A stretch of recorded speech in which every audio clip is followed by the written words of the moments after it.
Microsoft just reported their earnings, and the market initially thought that it was a little bit challenging and the shares actually started trading down, but throughout the day the market realized that the things aren't as bad as they think. And so that's what I'm going to dive into in this video. So guys, as you smash that like button, let me run that intro. What's up guys, and welcome back to the channel, and let's dive right into exactly what we saw with Microsoft's share price as it whipsawed this morning. So you can see that the company actually opened down from their previous close of 242 and went as far down as just closing in on 230, so maybe around 231. But as the day went on and people sort of digested the results by around lunchtime, at least the buy side did. The sell side would digest this before markets open on morning bell. However, it takes some time to disseminate the information. Notice that everyone kind of ended up closing the stock at the same price as where it opened, because they're essentially thinking or believing that things are relatively okay with the latest results, despite the fact that the more personal computing segment is slowing down. And let's dive into that a little bit more. So here's the article that was released by the Wall Street Journal. So they're saying that the stock did slide, and it did in after hours trading, and the company predicted a further slowdown. Also, cloud is slowing down, and of course the Windows sales slipped as a result of the personal computing space slowing down. And this is something that we all expected to happen with Microsoft as it stood anyways. And here's the article a little bit more detail. So the shares did decline on Tuesday morning, of course, at the beginning, as I just showed you with the stock price movement, but of course didn't close down significantly lower. And the company expects a sharp decline in personal computer sales, and of course the dollar's strength to continue. Now, if you have sales in geographic areas that use currency that's not the US dollar, and the US dollar is strengthening relative to those currencies, then of course you're just going to show lower amounts of revenue. But of course, over the long term, this sort of like just nets itself out anyway. So I don't pay too much attention to foreign currency fluctuations with respect to companies that I'm holding for the longer term. I don't own Microsoft just yet, just FYI, but it's a company that I could purchase any day now. I'm just kind of like waiting for the share price to come down a bit more. But the point that I want to make here is a lot of us follow the chip market. We follow Nvidia, we follow Intel. We know that the personal computer sales space is declining and it's challenged. So this is not new. Investors should have expected this. There was a read through into this segment's results here, and so I think largely the investment community did expect that already, and so that's why the shares were already down so much, and that's why they didn't decline significantly on this. They were kind of baking this in as it is, but they do expect this to be temporary. I think that's really the takeaway here.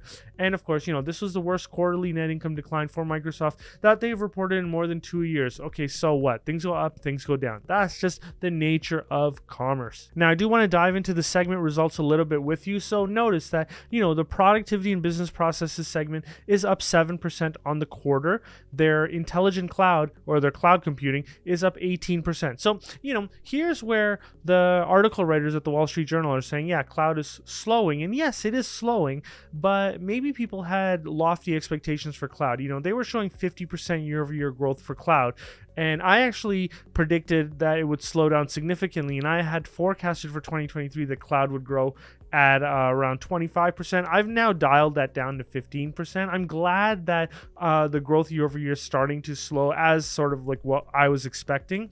And I think a lot of people are surprised on that. But guys, can you really forecast out 50% growth year over year for the cloud business? I mean, for Azure, you probably could, but it's not something that I was willing to do. So this being up 18% on the quarter, this is welcome news as far as I'm concerned. And then of course the more personal computing segment down 19%. And I think investors initially when the shares were down, I think they were focusing on the wrong area, and I'm glad by the end of the day they kind of agreed on that. And so the correct areas are continuing to grow out. Personal computing is expected to be slow in the current PC environment, but ultimately it is expected to stabilize and follow a long-term growth trajectory. I would say around a 3 to 5%. I'm forecasting 5. You guys can forecast this segment to grow at a slower rate. Now, they've completed 6 months for their fiscal year 2023. Revenues are up 6%. Okay, and operating income is pretty much in line with last year. So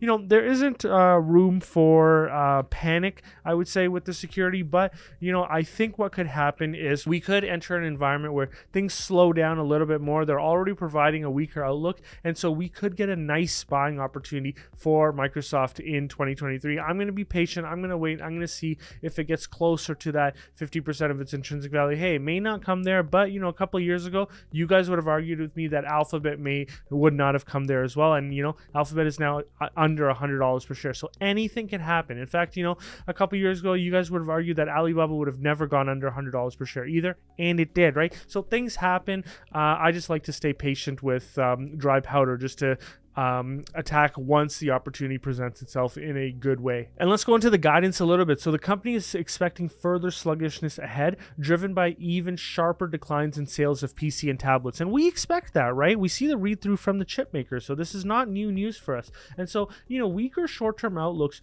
will push down analyst price targets, in my opinion. And I think it will create buying opportunities for us because the market is inherently short-term focused. And so, we take a longer-term focus. The models that we build out, especially, the models that you guys have access to with the Patreons, things going out 10 years. And then, we really have a long-term focus on these things. Anytime I buy a security, the idea is to hold it for 20, 30, 40 years. I have a lot of life to live, hopefully, and so there's a lot of opportunity to make some money here as a result of the market behaving or being as short-term focused as it is. And so you can see Microsoft's shares fell more than 6% in after hours trading, and of course they came back up because the market is being relaxed right now. But I don't know if they're relaxed if Microsoft has another down quarter, which I do think it could happen. And so global shipments of desktop and laptop computers fell in the third quarter by 18% from a year earlier. So of course they fell 18% and Microsoft's revenue is down 19%. So you can see sort of like a read through here, and we'll pay attention to this. I'll continue looking at I'll make sure that I look at the market research that Canalys puts out, and we'll have a read through as to what to expect for the next quarter for Microsoft when the next quarter's numbers are released. Now, just going into the model that the Patreons get access to at that lower tier. So if you guys don't have access to the model, you can get access to this.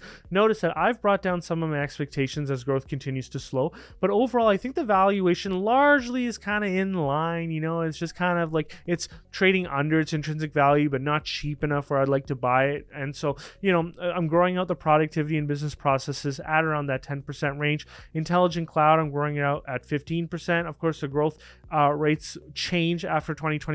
Just jump into the model if you guys have access to the Patreons to get access to and see where that goes.